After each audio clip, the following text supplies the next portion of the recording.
Oke, Assalamualaikum warahmatullahi wabarakatuh.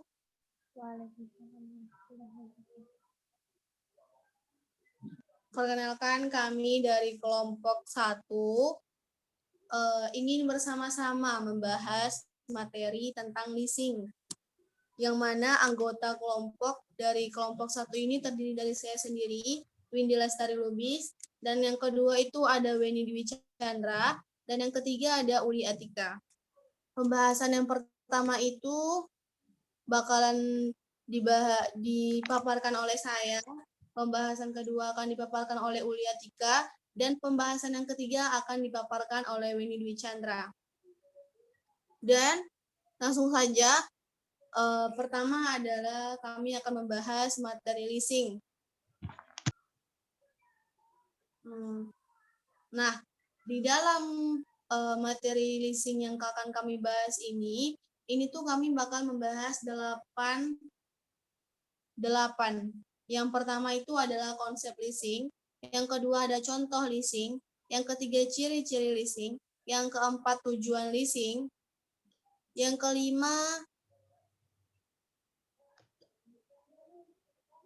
ada manfaat leasing, yang keenam unsur-unsur atau pihak-pihak apa sih yang terlibat dalam leasing itu, yang ketujuh ada jenis-jenis leasing, dan yang kedelapan adalah perusahaan leasing di Indonesia. Yang pertama kita bahas tentang konsep leasing itu sendiri. Leasing itu sebenarnya apa sih? Leasing itu adalah pembiayaan yang dilakukan melalui pengadaan barang modal maupun aset untuk diberikan kepada perusahaan maupun individu. Jadi memang leasing itu adalah sebuah perusahaan yang menyediakan atau memberikan jasa kredit berupa sewa guna kepada individu atau perusahaan yang membutuhkan barang modal itu. Jadi perusahaan leasing itu sebagai orang atau pihak yang membiayai pengadaan barang modal yang mana perusahaan atau pihak yang menjadi peminjam itu belum memiliki modal yang cukup untuk membeli barang. Itulah kenapa pihak leasing itu menjadi pihak yang memberikan modal kepada pihak peminjam atau biasa disebut lese. Ada dua istilah yang sangat akrab dari leasing ini. Yang pertama itu adalah lessor. Lessor itu adalah pihak yang memberikan pinjaman berupa barang modal kepada pihak peminjam. Yang kedua adalah lese. Lese itu adalah pihak yang meminjam, istilah yang sering disebut sebagai pihak peminjam barang modal kepada lessor. Akan lanjut membahas contoh leasing. Gimana sih contoh leasing dalam kehidupan sehari-hari?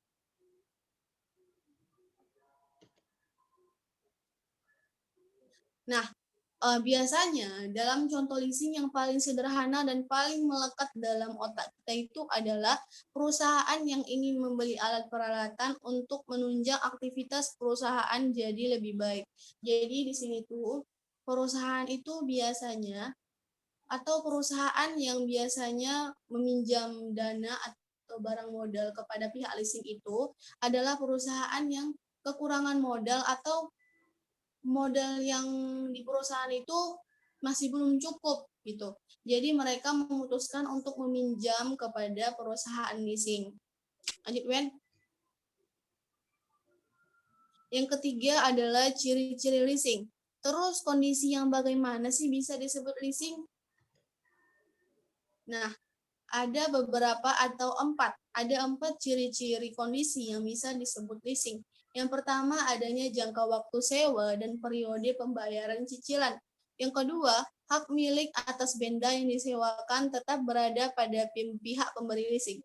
Jadi misalnya jika pihak pemberi leasing itu sudah memberikan barang yang disewakan, itu tidak serta-merta memindahkan hak milik juga kepada pihak peminjam atau lese.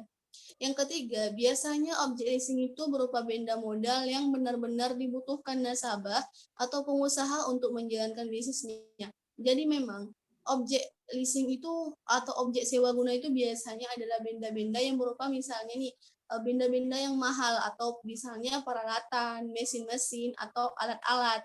Yang keempat, adanya nominal cicilan yang besarnya telah disepakati bersama. Jadi sebelum pihak lessor itu membelikan barang modalnya, pihak lessor dan lese itu sama-sama atau membuat kesepakatan cicilan yang akan mereka sepakati bersama. Oke, sekian dari saya. Apakah ada teman-teman yang ingin bertanya terkait materi yang telah saya paparkan?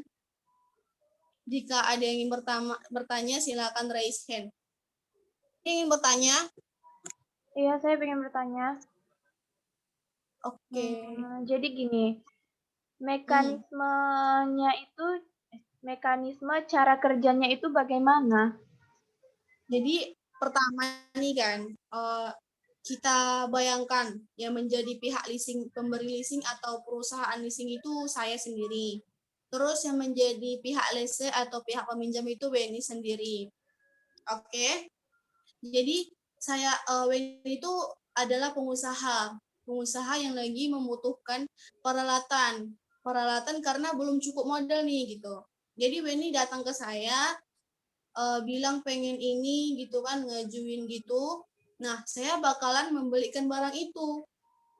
Barang itu saya beli misalnya dari suppliernya. Setelah saya beli, baru saya kasih ke Weni. Terus kita buat gitu, kita sepakati cicilannya berapa. Pokoknya ada prosedurnya. Tapi secara sederhana seperti itu. Paham, Wen?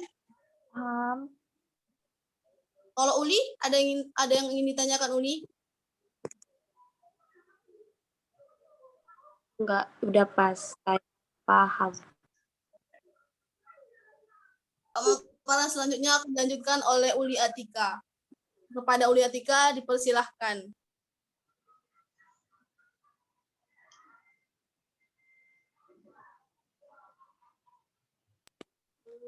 Oke, di sini ada tujuan leasing. Tujuan leasing itu sebenarnya apa sih? Mari kita bahas.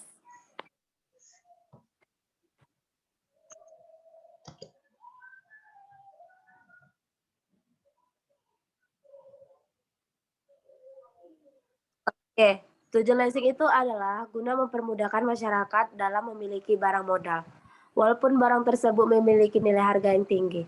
Selain itu juga, perusahaan leasing adalah mencari keuntungan dari bunga kredit yang anggunan untuk nasabah.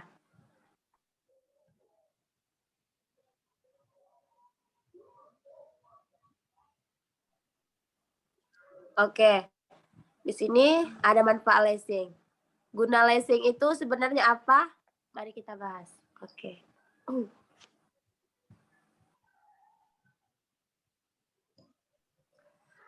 Oke, manfaat leasing di sini ada 7. 1. Terhindarnya dari inflasi.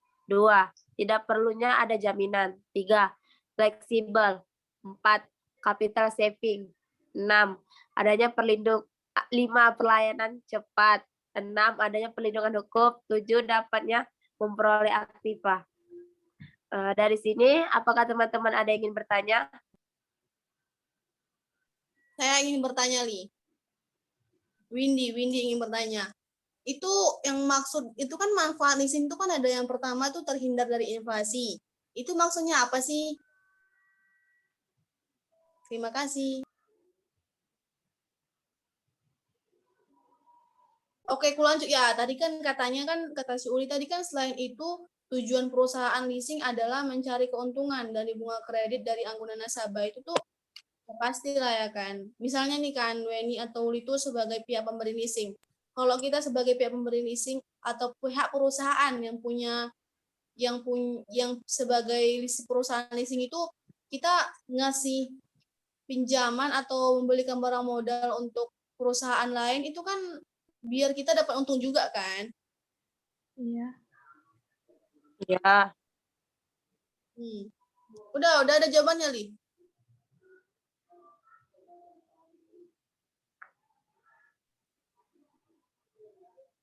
Niku untuk Uli karena jaringannya nggak bagus, coba jawab aja dari message atau pesan atau chat di Zoom ini. Jawabannya, Bu. Tunggu pertanyaanmu dari terhindarnya dari inflasi tadi. Iya. Itu maksudnya apa ya, Bu?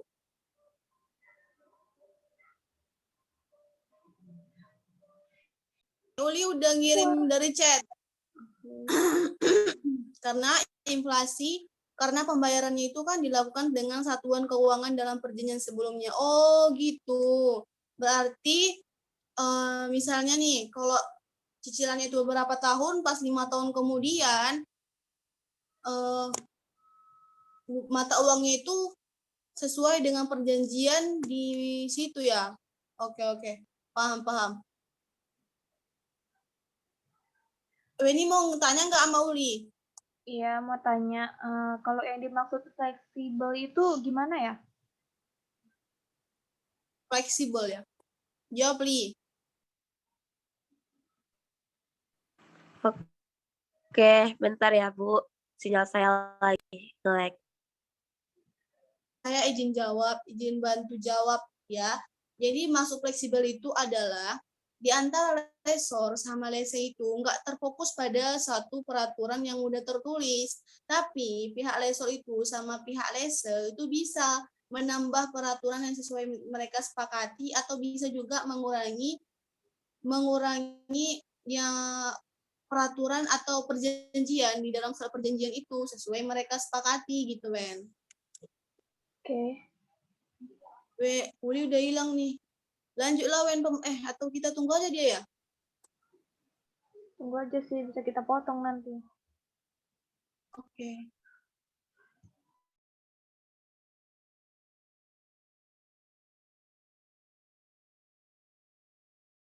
Suruh dia masuk.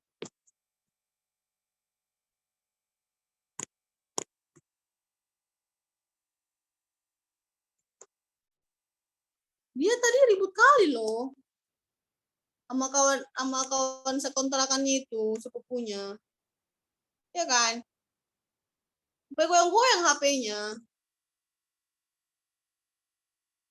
Ini detailnya sebenarnya jam 12 malam tahu, tapi ya udahlah kita kumpul seadanya aja lah ya. Maksudnya kita kumpul biar telat aja gitu. Iya, nggak apa-apa, yang penting ngumpul. Kita ngumpul. Aduh, kayak mana lah SPA besok, aku belum ngedit lagi.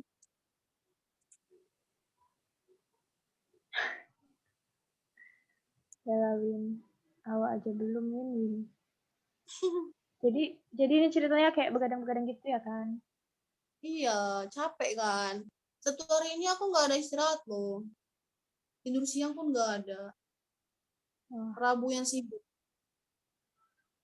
betul. Nah, masuk dia. Baiklah, pemaparan selanjutnya akan dipaparkan oleh Weni Dwi Chandra. Kepada Weni dipersilahkan.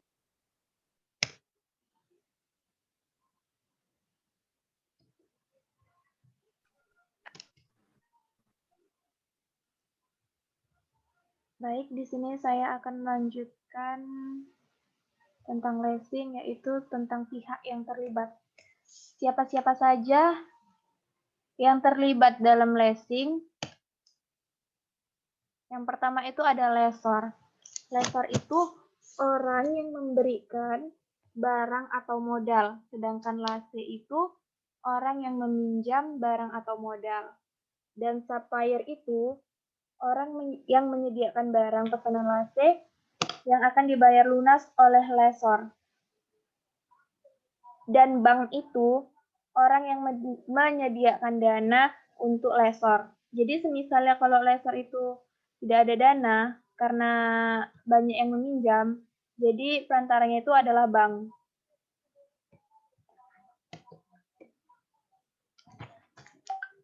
Jenis-jenis leasing. Memangnya leasing itu bukan cuma satu ya? Leasing itu ada 5. Yang pertama kapitalase, yaitu perusahaan lase yang menyediakan modal berupa peralatan mesin atau alat-alat lainnya Yang kedua, operating lase, yaitu untuk jenis ini perusahaan lase memang terkhusus sebagai penyedia barang tertentu, misalnya sepeda motor. Jika ada lase yang datang, pihak lase hanya perlu membayar biaya rentalnya saja. Yang ketiga, sales tipe lase, yaitu untuk jenis ini biasanya dikelola oleh perusahaan industri. Jadi jika yang harusnya perusahaan industri hanya mendapatkan pendapatan dari penjualan produk, karena perusahaan industri juga menyediakan lase, perusahaan juga mendapatkan pendapatan dari cicilan barangnya. Yang keempat, ada cross-border lase, yaitu untuk jenis ini pihak lasor dan pihak lase berada di negara yang berbeda. Yang kelima, leverage lase. Untuk jenis ini pihak lasor tidak sepenuhnya 100% membelikan barang untuk lase, melainkan ada pihak ketiga yang membantunya, sehingga pihak lase berurusan dengan pihak kedua.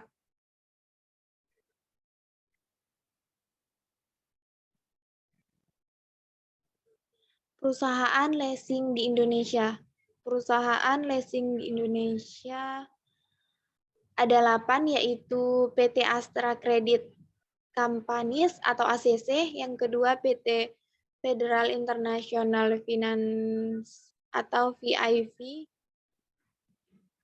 yang ketiga PT Wahana Otomitra Multiarta atau WOM, yang keempat PT Busan Auto Finance atau BAF, yang kelima PT BCA Finance, yang keenam PT Oto Multi Artha, yang ketujuh PT Adira Dinamika Multifinance atau TBK, yang ke-8 PT Sumit Auto Finance.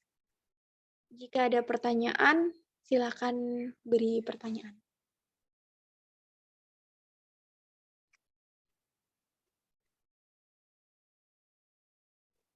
Saya tanya kepada Weni Dwi Chandra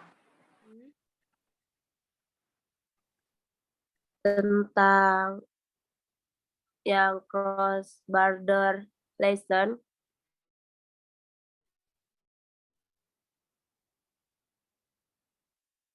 Iya. Di situ kan katanya ada pihak ketiga kan. Saya mau nanya pihak ketiganya itu siapa gitu. Terima kasih. Itu di level lase nggak sih pihak ketiga? Iya, kayaknya Uli Cross salah itu. border. Enggak kok, kayak cross border laser loh dia jelasin. Cross border laser itu untuk jenis ini pihak laser tidak dan pihak lase itu berada di negara yang berbeda. Kalau pihak ketiga itu leverage lase. Iya, Pihak Li, ketiga itu gitu. Aku seperti dengarnya agak gitu tadi. pihak ketiga itu Oke, seperti oke. bank gitu.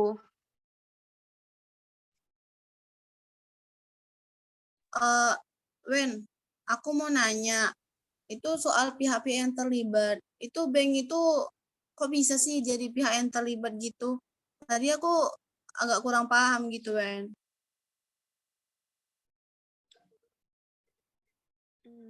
Di sini kan level lase untuk jenis ini pihak laser tidak sepenuhnya 100% membelikan barang untuk lase, melainkan ada pihak ketiga yang membantunya sehingga pihak lase berurusan dengan dua pihak. Jadi bank itu kayak misal Oh, ya, bank itu bisa dibilang jadi pihak ketiga itu kan yang di situ.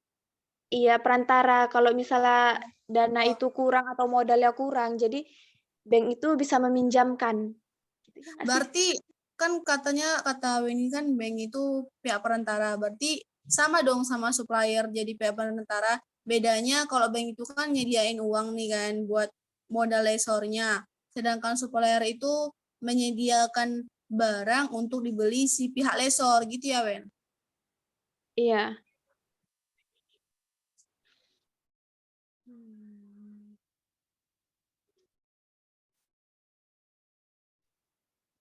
Ada yang dipertanyakan lagi? Aku sih, Windy sih enggak ya, Wenda cukup. Kalau Uli? Kalau Uli tadi pengen bertanya tentang Kalau Uli punya tadi Windy. udah cuma salah pertanyaan aja tadi. Udah dijelasin sama Wendy juga sih. Baiklah, sekian dari hasil diskusi kami hari ini. Semoga bermanfaat untuk teman-teman semua. Wassalamualaikum warahmatullahi wabarakatuh. Waalaikumsalam warahmatullahi wabarakatuh.